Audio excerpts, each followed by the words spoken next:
What up, heathens? Hello, people. Welcome to the WildWestGamer with me, the WildWestGamer, here in the gaming grotto with a light switch that doesn't work. I know, right? Can't pay my bills. Nah, not really. It's just broken. Why is it broken? I don't know. I'm not a fucking electrician. Ask someone else. So today another film review of Priest, starring Paul Bettany, and Carl Urban. A film again set in a post-apocalyptic world with vampires. Vampires, right? Vampires are cool. Set in a post-apocalyptic world where a war between man and vampires has eradicated essentially, existence as we know it. Humans now live inside massive walled-off cities under the protection of the church. Oh, I know where this film's going. All out in the wastes, like sci-fi cowboys. So that's that. Likewise, vampires live on reservations, or if not, in massive hives, like bugs. So, what can I first of all say about this film? What the fuck? Really? Living in walled-off cities, which have massive neo-Gothic influences, which have been done a billion different times, under the protection of the church? Right, okay.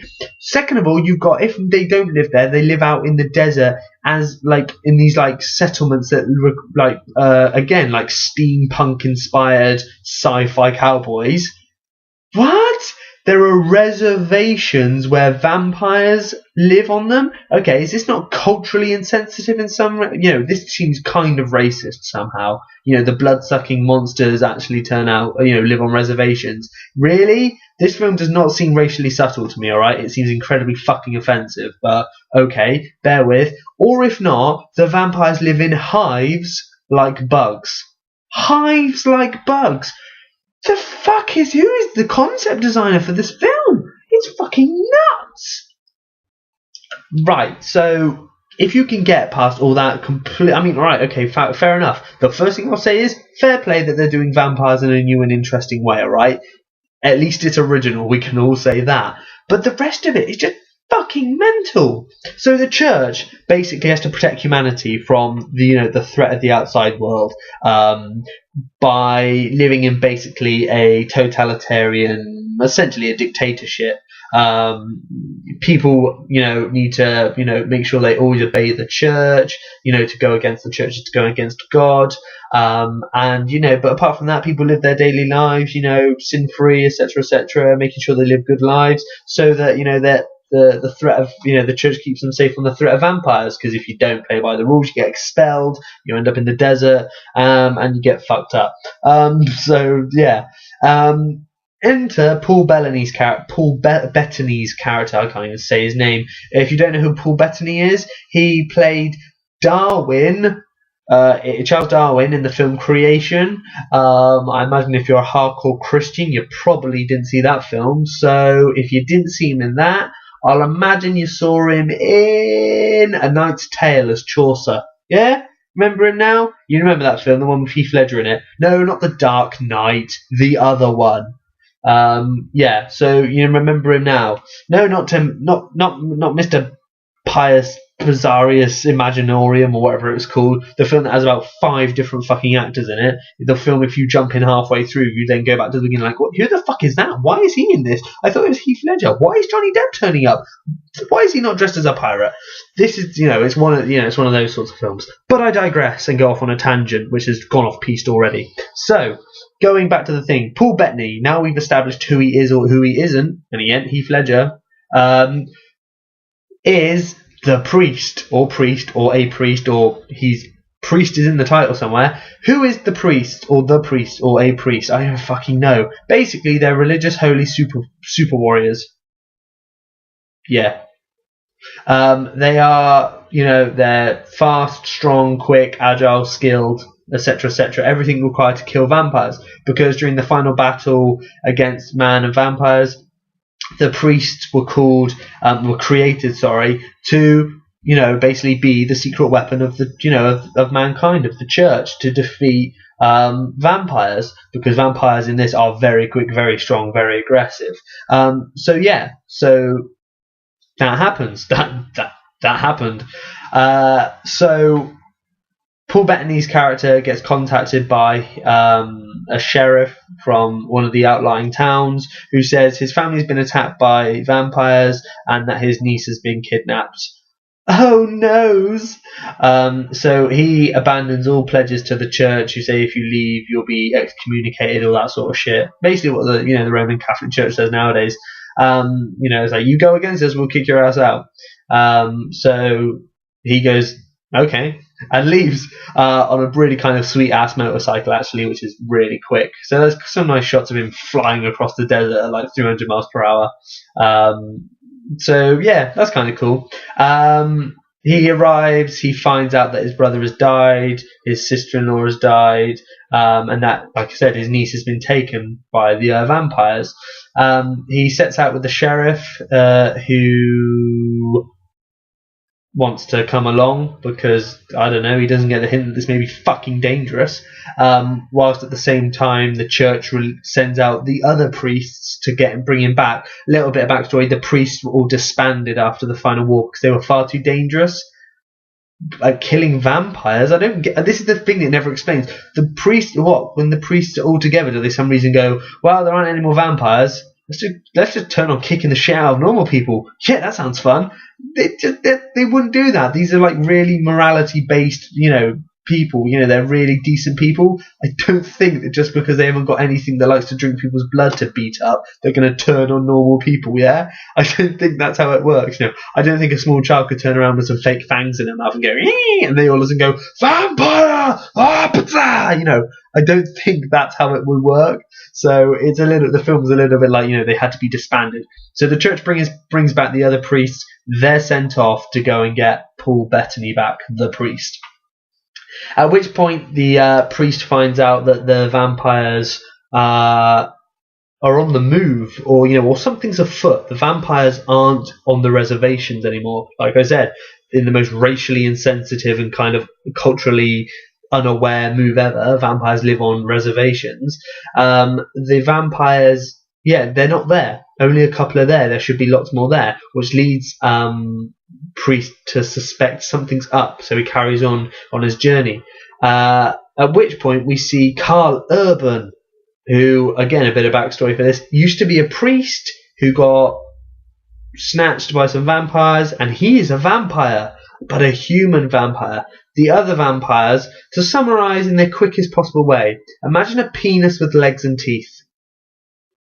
There you go, there's an image for you. So Carl Urban is a human vampire, the first of his kind, because he drank the blood of a queen vampire, who looked like, imagine a stick insect that was on meth. There you go, there's an image. So again, Carl Urban is a human vampire, and he learns from Brad Dourif's character. Oh yeah, Brad Dourif turns up in this. Hey, you remember when Brad Dourif used to do good films? No, me neither, right? Apart from Lord of the Rings, you back the fuck off, man. You calm down. Sit your ass down. Those films are badass. Apart from that, though, Brad Dourif, I never remember him turning up in anything good of any kind. So in this, why change that rule? He plays, I don't know, some town seller guy who tells Carl Urban's character that the priest is coming, which of course gets Carl Urban all like, ooh, the priest. And it turns out Carl Urban has his niece held captive and all this sort of shit. So Carl Urban's vampires attack this town and kill everyone. The priests who are hunting Paul Bettany's character, the priest. It's fucking stupid because you never tell his name, so I have to say the priests are hunting the priest. Sounds fucking stupid. The priests who are hunting the priest get to this town and they are wiped out by Carl Urban's character. So there's that. One of the other priests, a chick, I can't remember her name, but she's kind of hot in a sort of like, I don't know, a weird kind of way. No, I don't know, just never felt right. You're like, not sure. She finds Priest first, Probably because Priest spends a lot of time standing around on very high vantage points, looking out at the desert, and seeing as he wears a lot of black against a really sort of white hot background, he probably stands out quite a lot. So, that's probably how she found him. Like, how did you find me? It's like, I'm the most skilled, at deception and infiltration. She was like, well, you're standing on top of that fucking mountain in front of the sun. How's I not going to fucking miss you, dude? You're like a beacon. So she finds him. She's like, I never intended to bring you back. I want to fight with you. I think something's going on as well. They find one of the hives is empty. They find the town. They find the other priests have been crucified and are dead. Paul Bettany suspects something's up. How could 3 priests be taken out by a vampire? He then finds that there's a vampire army is moving around via a train. Yeah, that's right, a train. If there's nothing better than thinking about a vampire hanging out of a train going, woo woo, blood sucking, as they, fly across this sort of futuristic Wild West. It turns out that they're traveling by daytime in this train, and they are heading towards going through all the outlying settlements, picking up a massive army. Then they're going to attack the main cities, which will be really bad. And then the vampire war will be restarted again, and it'll be all horrible and bleh.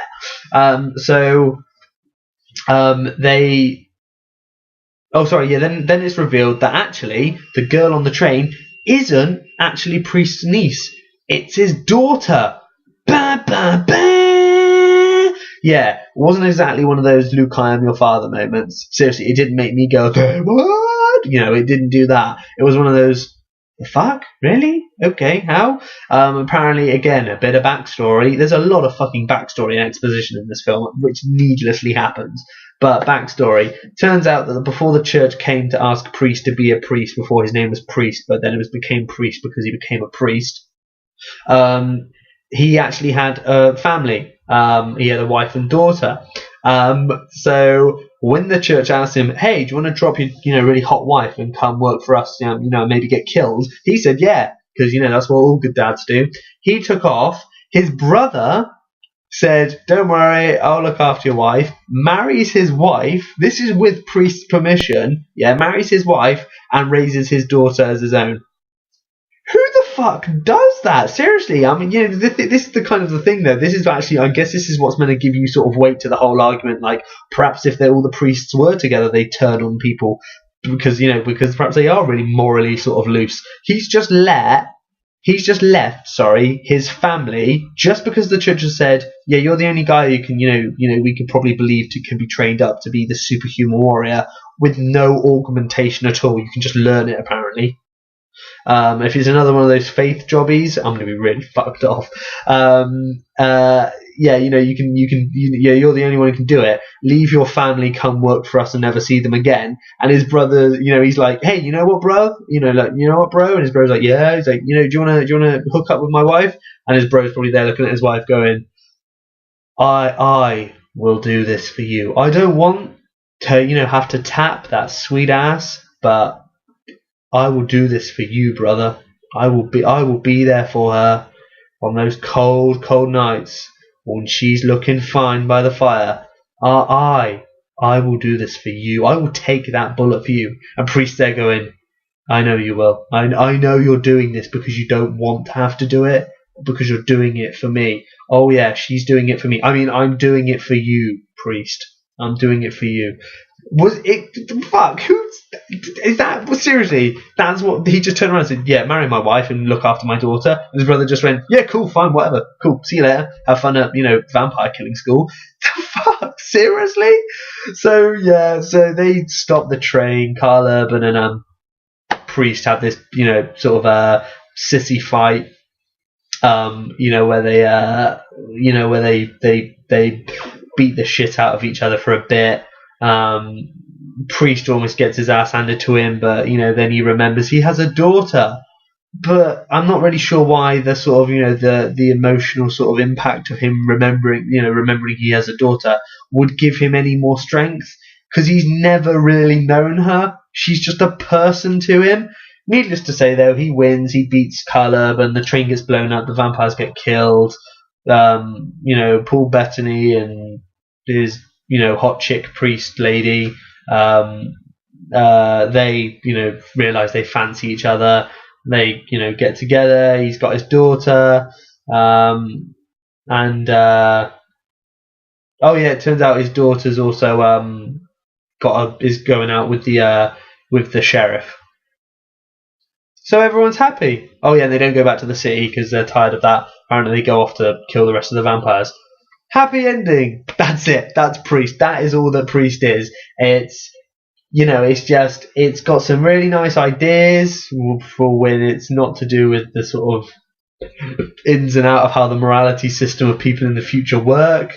It's got some really cool scenes. There's sort of like these Argonath style giant statues that represent sort of this boundary around the city, which are quite cool when you see them. Likewise, you see a bit of the past cities left crumbling in the desert. Looks a little bit like Rage. The video game came out a couple of years ago by ID Software. It's not exactly the most original thing, but it's cool to see. Some of the tech designs are cool. Some of the fight scenes are cool. CGI is alright. Carl Urban's a treat to watch. I always love watching Carl Urban. He's one of my favourite actors, and he is seriously underrated. He's fantastic in Dredd. If you've not seen Dredd, I'm actually going to do a review of Dredd. I don't know why I haven't, but you must watch Dredd. It's fantastic. Star Trek he's amazing in. He looks like he's going to be fantastic in Star Trek Into Darkness. He's really good in this. I loved watching him in this. He's really having fun. He's fantastic in Lord of the Rings. And he's really good in the Chronicles of Riddick as well.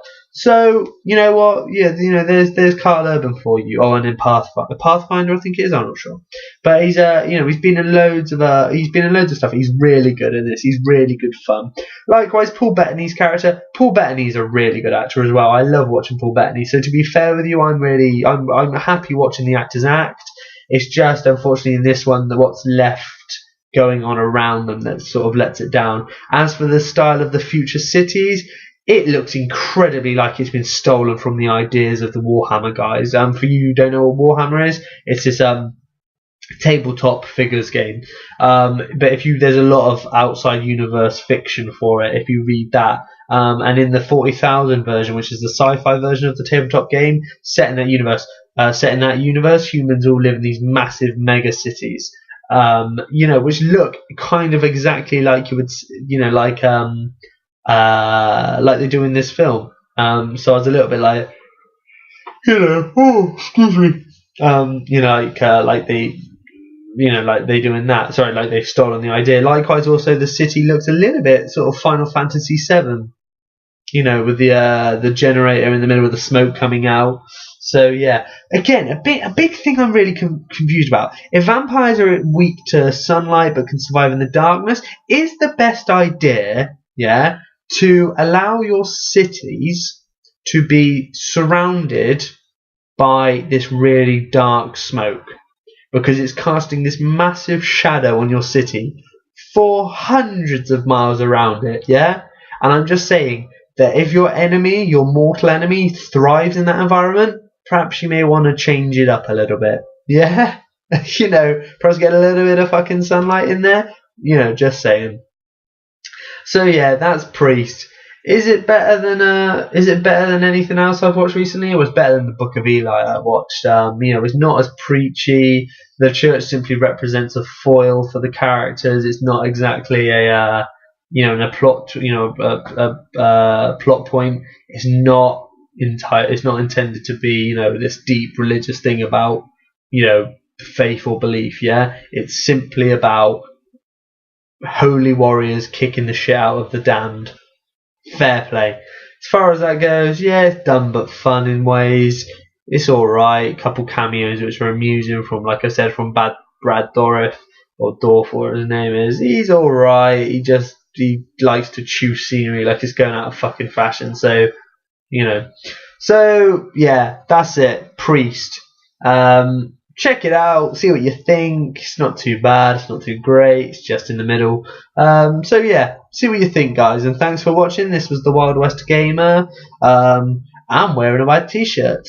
So yeah, and I think I've just found my TV remote. Woohoo! So that's cool. That means I don't have to lean that far back to turn it on anymore. I can now sit here and turn it on. Why? Because I'm a lazy asshole, and don't have a go at me. So yeah, don't judge me. So yeah, maybe I may leave you with some words of wisdom, which I tend to do or tend to don't. Let me think of words that I can impart to you that are clever.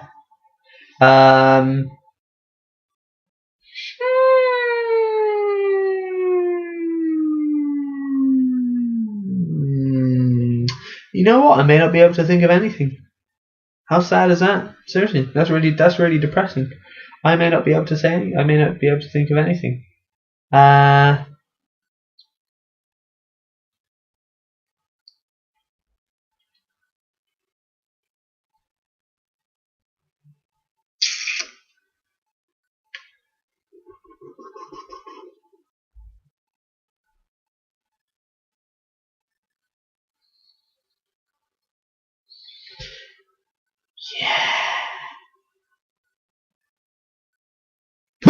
There we go. See, that was good fun.